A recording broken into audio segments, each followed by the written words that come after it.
ذرا تصور کیجئے کہ کس طریقے سے آج غیر مسلموں کی یونیورسٹیوں میں مسلمان لڑکوں کو آرکشن نہیں مل رہا ہے، ریزرویشن نہیں ہے، ان کو پڑھنے کی اجازت نہیں ہے، لیکن مسلم لڑکیوں کے لیے ریزرویشن دیا جا رہا ہے۔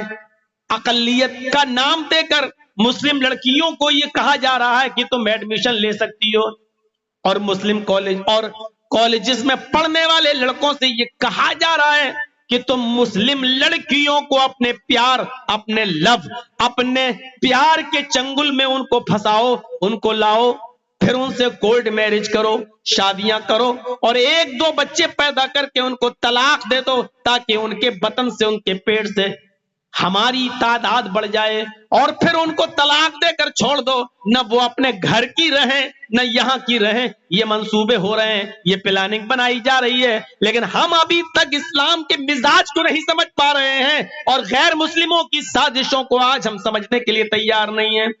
ہم خود اسلام سے دور بھاگے جا رہے ہیں، ہم اسلام کی تعلیمات سے بھاگے بھاگے پھر رہے ہیں۔ نہیں صاحب، ہماری لڑکی تو پڑھے گی وہیں۔ کتنا اچھا کام کیا جا رہا ہے، مسلم لڑکیوں کو کالج میں پڑھنے کے لیے جگہ مل رہی ہے، یونیورسٹی میں۔ اس کے پیچھے سازش کیا ہے، اس سازش کو ہم نہیں سمجھ پا رہے ہیں، نہیں سمجھیں گے۔ ماشاءاللہ، یہ سرکار بہت اچھا کام کر رہی ہے، دیکھیے کتنا اچھا۔ ہماری مسلم لڑکیوں کو اتنا ریزرویشن دیا ہے، لڑکوں کو کیوں نہیں دیا جا رہا ہے؟ ہماری لڑکیاں ایم بی بی ایس میں آ رہی ہیں، بی یو ایم ایس میں آ رہی ہیں، پی ایچ ڈی میں آ رہی ہیں، ان کو کالج میں لیا جا رہا ہے، لیکن لڑکوں کو ریجیکٹ کر دیا جا رہا ہے۔ اس کے پیچھے سازش کیا ہے، یہ ہماری سمجھ میں نہیں آ رہا ہے۔ اس کے پیچھے کی سازش دیکھنا ہے تو ناگپور میں بنے ہوئے ہیڈ کوارٹر سے سیکھیے، اور وہاں کی پلاننگ وہاں ہوتی ہے، اور وہاں پلاننگ کے اوپر آپ کا کیندر، آپ کی سرکار، اور دلی میں بیٹھی ہوئی سرکار ناگپور ہیڈ کوارٹر کے مشورے پر عمل کرتی ہے، لیکن اس سازش کو ہم نہیں سمجھ پاتے۔ ہم اسی میں پڑے ہوئے ہیں کہ ہماری بات کون کر رہا ہے۔ ہم یہ نہیں سمجھ پا رہے ہیں کہ ہمارا چھوٹا نقصان کس میں ہے اور بڑا نقصان کس میں ہے۔ ہماری عقل میں یہ بات نہیں آ رہی ہے، ہم سمجھنے کے لیے تیار نہیں ہیں۔ ہم یہ بھی نہیں سمجھ پا رہے ہیں کہ بڑے نقصان سے ہم اپنے آپ کو بچائیں تو کیسے بچائیں۔ دو چیزیں جب ہمارے سامنے ہو، اور ایک طرف یہ ہو کہ نقصان دونوں میں ہو، ہمارا فائدہ کسی میں نہ ہو، تو وہاں یہ دیکھا جاتا ہے کہ کم نقصان اٹھانا پڑے اور بڑے نقصان سے ہم اپنے آپ کو بچا لیں۔ لیکن اتنی بھی سمجھ آج ہمارے اندر نہیں رہی کہ ہم اپنے آپ کو بڑے نقصان سے بچائیں یا چھوٹے نقصان سے بچائیں۔ آپ سے اگر یہ کہہ دیا جائے کہ آپ کی بیوی کو جو ڈلیوری ہو رہی ہے، بچہ پیدا ہو رہا ہے، اب ماں یا بچے میں سے آپ کی بیوی یا آپ کے بیٹے میں سے میں کسی ایک کو بچا سکتا ہوں، تو آپ اس موقع پر کیا کریں گے؟ نقصان دونوں صورتوں میں ہے، تو ایسے موقع پر آپ کو ڈیسیژن لینا پڑے گا، فیصلہ لینا پڑے گا، اور وہاں فیصلہ آپ کا یہ ہونا چاہیے کہ ماں یعنی بیوی کو بچا لو، بچے کی ماں کو بچا لو۔ اگر بچہ جا رہا ہے تو جانے دو۔ اس موقع پر بھی ہم یہ فیصلہ نہیں کر پا رہے کہ ہمیں ڈیسیژن کیا لینا چاہیے۔ میں نے اشاروں میں بہت کچھ کہہ دیا ہے، اب عقل ہوگی تو آپ سمجھ گئے ہوں گے ہم کہنا کیا چاہتے ہیں۔ ہمیں بھی اپنے آپ کو بچانا ہے، ہمیں بھی اپنے آپ کو سیف رکھنا ہے۔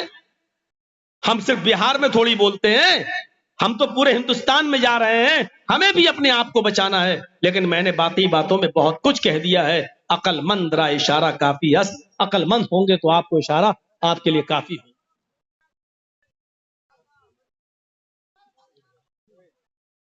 دین اسلام کی خصوصیات ایسی ہیں کہ جن کو دیکھ کر ہر کوئی اسلام کے قریب ہوتا چلا گیا۔ مجھے بتائیے کہ وہ کون سی چیز تھی اور کون سی خصوصیت تھی جس نے ڈاکٹر بھیم راؤ امبیڈکر کو اسلام کے قریب کر دیا تھا؟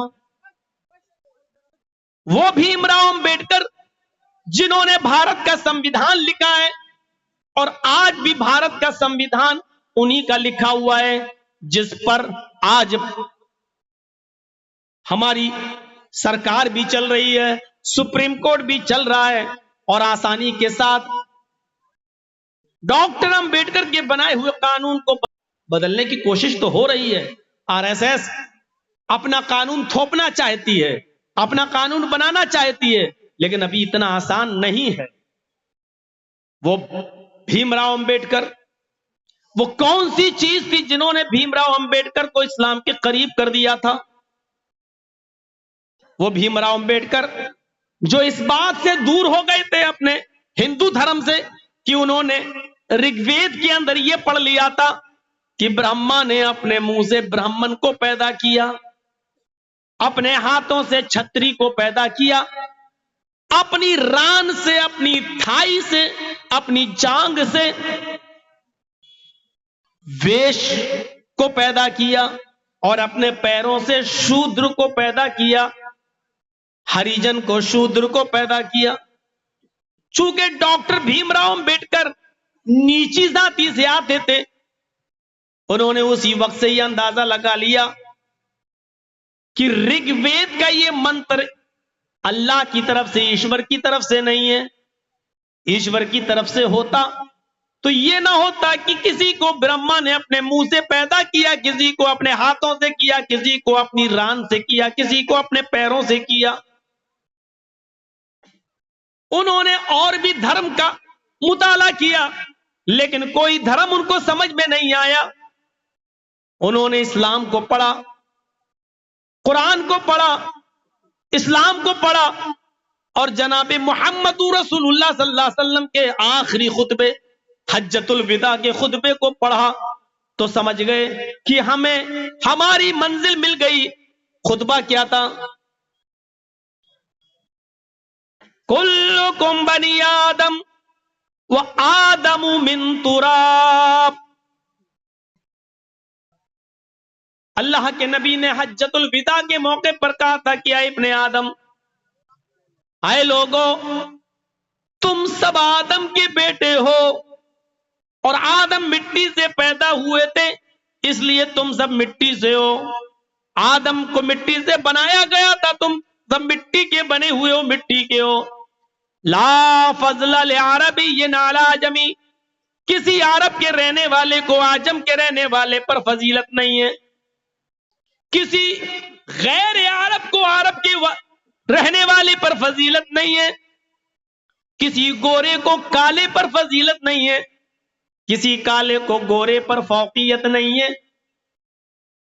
تم سب برابر ہو, آدم کے بیٹے ہو. نہ کالا گورے سے افضل, نہ گورا کالے سے افضل, نہ عربی غیر عربی سے افضل, نہ غیر عربی عربی سے افضل. تم سب انسان ہو, آدم کی اولاد ہو, اور آدم مٹی سے بنے تھے, تم سب مٹی کے ہو, سب برابر ہو. الا بالتقوی, اللہ کی نظر میں بڑا وہ ہے جو اللہ سے سب سے زیادہ ڈرنے والا ہے. ڈاکٹر بھیم راؤ امبیڈکر کو اس چیز نے جھنجھوڑ دیا تھا, اس چیز نے جھنجھوڑ دیا تھا. ڈاکٹر امبیڈکر نے پڑھا تھا کہ فارس کا حبشہ کا رہنے والا ایک شخص ہے, شکل و صورت اس کی کوئلے سے زیادہ کالی ہے, ہونٹ اس کے موٹے موٹے ہیں, نام اس کا بلال ہے. ڈاکٹر امبیڈکر نے پڑھا تھا کہ جب خانہ کعبہ میں اذان دینے کی باری آئی تو اللہ کے رسول نے اذان دینے کے لیے حضرت بلال کو چنا تھا. خانہ کعبہ کی چابی بلال کے ہاتھ میں دی گئی تھی, اور اذان دینے کی ذمہ داری بلال کی کو سونپی گئی.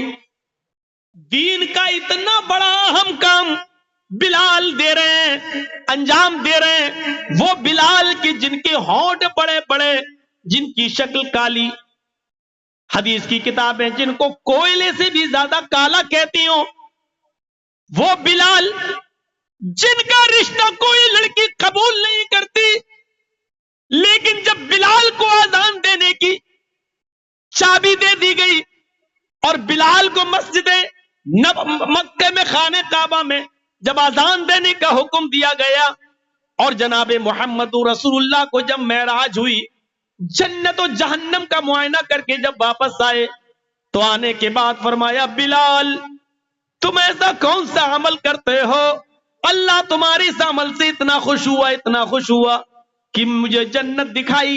جب میں نے جنت میں دیکھا تو جوتوں کی آواز آ رہی تھی۔ میں نے پوچھا جبریل یہ کس کے جوتوں کی آواز ہے؟ جبریل نے بتایا کہ یہ حضرت بلال کے جوتوں کی آواز ہے۔ وہی ڈاکٹر امبیڈکر جب یہ پڑھتا ہے کہ کالے کلوٹے انسان کو، ایک حبشی النسل انسان کو اسلام آزان دینے کی اجازت دیتا ہے، ہمارے مندروں میں برہمن اگر جائے تو چھتری کو آنے کی اجازت نہیں، چھتری آئے تو ویش کو آنے کی اجازت نہیں، ویش جب آ جائے تو شودر کو جانے کی اجازت نہیں۔ اس نے جب یہ پڑھا تو اسلام اس کے دل کے اندر گھر کر گیا اور ڈاکٹر امبیڈکر نے اسلام قبول کرنے کا ارادہ ظاہر کر دیا۔ یہ وہی امبیڈکر ہے جس نے قرآن کو پڑھا اور پڑھتے پڑھتے قرآن کی اس آیت کو ہندی میں انواد کر کے پڑھنے لگا، یا ایھا الناس انا خلقناکم من ذکر و انثی وجعلناکم شعوبا وقبائل لتعارفوا۔ ہے ساری دنیا کے مانو ذاتی، ہے ساری دنیا کے انسانوں، ہم نے تم کو ایک مرد ایک عورت سے پیدا کیا، تم سب کا باپ ایک ہے، تم سب کی ماں ایک ہے۔ ڈاکٹر امبیڈکر چیخ پڑا، واہ یہ قرآن ہے جو ہماری منزل ہمیں بتا رہی ہے، یہ قرآن ہے جو ساری دنیا کے انسان کو ایک باپ اور ایک ماں کا بیٹا مانتا ہے، یہ قرآن ہے، یہ اسلام ہے جس نے ساری دنیا کے انسان کو بھائی بھائی بتایا ہے، کیونکہ ایک باپ اور ایک ماں کی اولاد تو سب بھائی بھائی ہوئے۔ یہ قرآن ہے جس نے ہمیں یہ سبق دیا ہے۔ میرے بھائیوں یہاں سے سیکھو، ایک غیر مسلم قرآن پڑھتا ہے تو اسلام سے پربھاوت ہو جاتا ہے، اسلام سے متاثر ہو جاتا ہے، اور ایک مسلمان ہے جو صبح شام سے لے کر 2 بجے تک تقریریں سنتا ہے لیکن مار دھاڑ کرتا ہے، اور تقریریں سن کر بھی اسلام اس کے حلق کے نیچے نہیں اترتا ہے۔ یہ ہم ہیں، ایک غیر مسلم ہے، بھارت کا سمویدھان لکھنے والا قرآن کی ایک آیت پڑھتا ہے تو اس کے دل کی دنیا بدل جاتی ہے، اور ایک ہم مسلمان ہیں جو رات بھر قرآن و حدیث سن کر بھی ہمارے حلق کے نیچے نہیں اترتا ہے۔ چلو بھر پانی میں ڈوب مرنا چاہیے ہمیں اور آپ کو، چلو بھر پانی میں ڈوب کر کیا تاثرات ہم پیش کر رہے ہیں لوگوں کے سامنے۔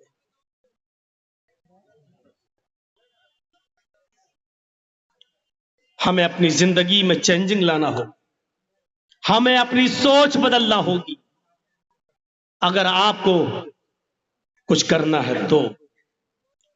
لوگوں نے اپنی سوچیں بنا لی ہیں، ذہنیتیں بنا لی ہیں، انہوں نے یہ اصول بنا لیا ہے کہ اگر ہمیں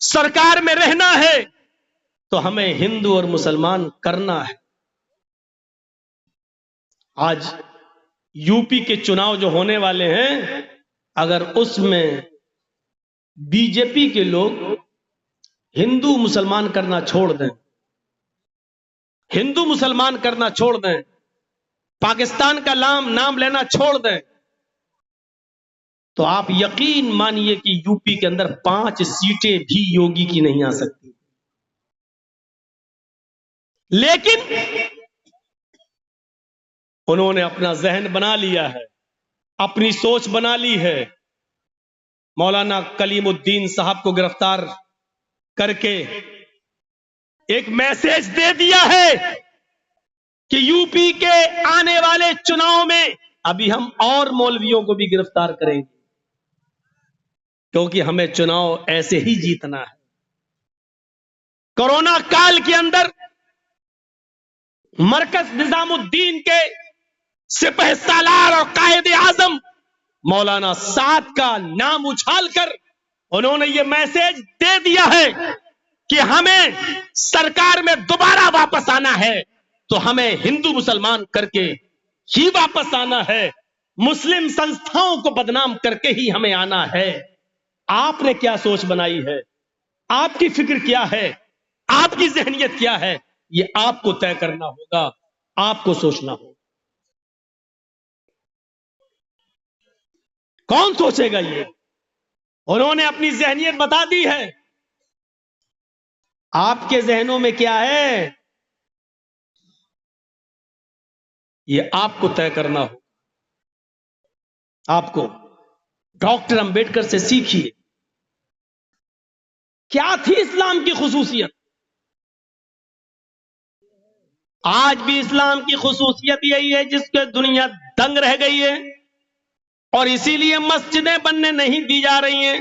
ہماری مسجدوں کو اسی لیے توڑا جاتا ہے, جلایا جاتا ہے, شہید کیا جاتا ہے, کیونکہ اس سے مساوات کا درس ملتا ہے جو غیر قومیں اس کو دیکھنا نہیں چاہتی ہیں. کسی بھی مندر میں گھس جاؤ, ایک ساتھ بیٹھ کر سارے پنڈتوں کو اور سارے ہندو بھائیوں کو آپ نے ایک ساتھ پوجا کرتے ہوئے نہیں دیکھا ہوگا. وہ کرنے کے لیے تیار بھی نہیں ہے. ان کی پرابلم تو یہی ہے, ان کی پریشانی تو یہی ہے کہ یہ مسلمانوں کی مسجدوں میں لوگ ایک ساتھ نماز پڑھتے ہیں, ایک ساتھ جھکتے ہیں, ایک ساتھ کھڑے ہو جاتے ہیں, ایک ساتھ اٹھتے ہیں, ایک ساتھ بیٹھتے ہیں. ہمیں دیکھتا ہے بازار میں ہمارا دشمن تو چہرہ گھما لیتا ہے, دور بھاگ جاتا ہے, وہ ہم سے آنکھوں سے آنکھیں ملانے کے لیے تیار نہیں ہے. لیکن اللہ کا گھر ایک ایسا گھر ہے جہاں دشمن بھی جاتا ہے, دوست بھی آتا ہے, لیکن دشمن سے آنکھیں نہیں چراتا ہے.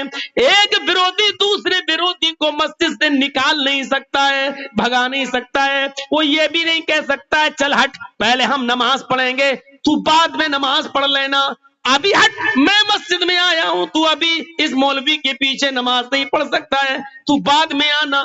وہ جانتا ہے یہی تو پرابلم ہے غیر مسلموں کی کہ وہ ہماری مسجدوں میں اتحاد دیکھتے ہیں, سمانتا دیکھتے ہیں, برابری دیکھتے ہیں, دشمن سے آنکھ ملاتے ہوئے دیکھتے ہیں, پیروں سے پیر ملاتے ہوئے دیکھتے ہیں, کاندھے سے کاندھا ملاتے ہوئے دیکھتے ہیں. ان کو یہ چیز ہضم نہیں ہوتی ہے. یہی تو خصوصیت تھی اسلام کی جس سے دشمن بھی پریشان ہے. لیکن افسوس یہ